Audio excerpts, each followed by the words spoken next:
I'm not giving you a webcam story tonight. That would just be cruel. So we're going to look at another Winnie the Pooh book, but it's a little book of poetry, and it'll be very cute and a little short. But I want you to have at least a nice quality video you can hear tonight, because I love you. So, A.A. Milne, Now We Are Six. It's the last in the book of 4, the box set I have, and it's just a little bit of poetry, and we'll probably touch it from time to time after Archie and Mehetabel is finished. So,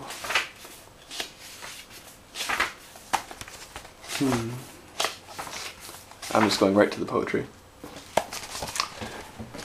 Solitude. I have a house where I go when there's too many people. I have a house where I go where no one can be. I have a house where I go where nobody ever says no.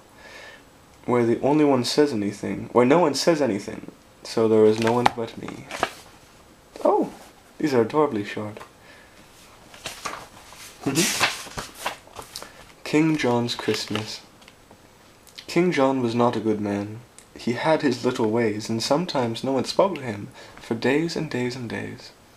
And men who came across him when walking in the town gave him a supercilious stare, or passed him with the noses in the air, and bad King John stood dumbly there, blushing beneath his crown. King John was not a good man. He had no good friends, had he. He stayed in one afternoon, but nobody came to tea.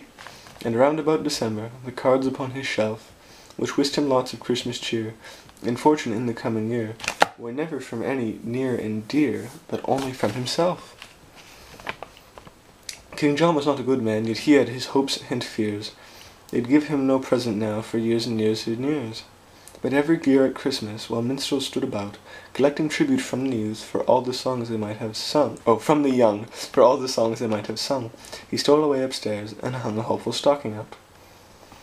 King John was not a good man. He lived his life aloof, alone, he thought, a message out, while climbing up the roof. He wrote it down and popped it against the chimney stack, to all and sundry, near and far, of Christmas in particular, that's Father Christmas, and assigned it not Johannes R., but very humbly Jack. I want some crackers and some candy. I think a box of chocolates would come in handy. I don't mind oranges, I do like nuts, and I should like a pocket knife that really cuts. Oh, and Father Christmas, if you love me at all, bring me a red, big India rubber ball. King John was not a good man. He wrote this message out, and he gat into his room again, descending by the spout, and all the night he lay there, a prey to hopes and fears. I think that's him a-comin' now. Anxiety bewed his brow. He'll bring one present anyhow, the first I've had for years. Forget about the crackers and forget about the candy. I'm sure a box of chocolates would never come in handy. I don't like oranges, I don't want nuts, and I have got a pocket knife that almost cuts. But oh, Father Christmas, if you love me at all, bring me a red, big India rubber ball. King John was not a good man. Next morning when the sun rose up to tell a waiting world that Christmas had begun, when people seized their stockings and opened them with glee, and crackers, toys, and games appeared, and lips with sticky sweets were smeared, King John said grimly, as I'd fear, nothing again for me. I did want crackers, and I did want candy. I know a box of chocolates would come in handy. I do love oranges, I did want nuts. I haven't got a pocket knife that no one cuts. Not one that cuts. And oh, if Father Christmas had loved me at all, he would have brought a big red India rubber ball.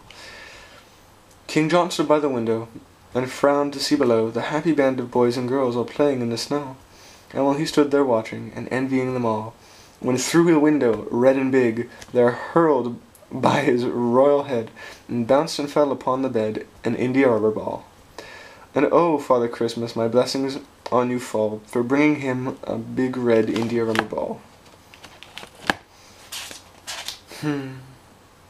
I like that. I love you, Christy. Sleep well, keep calm, find a llama, carry on. I love you dearly, and I'll be home soon. Good night, sweetheart. I love you.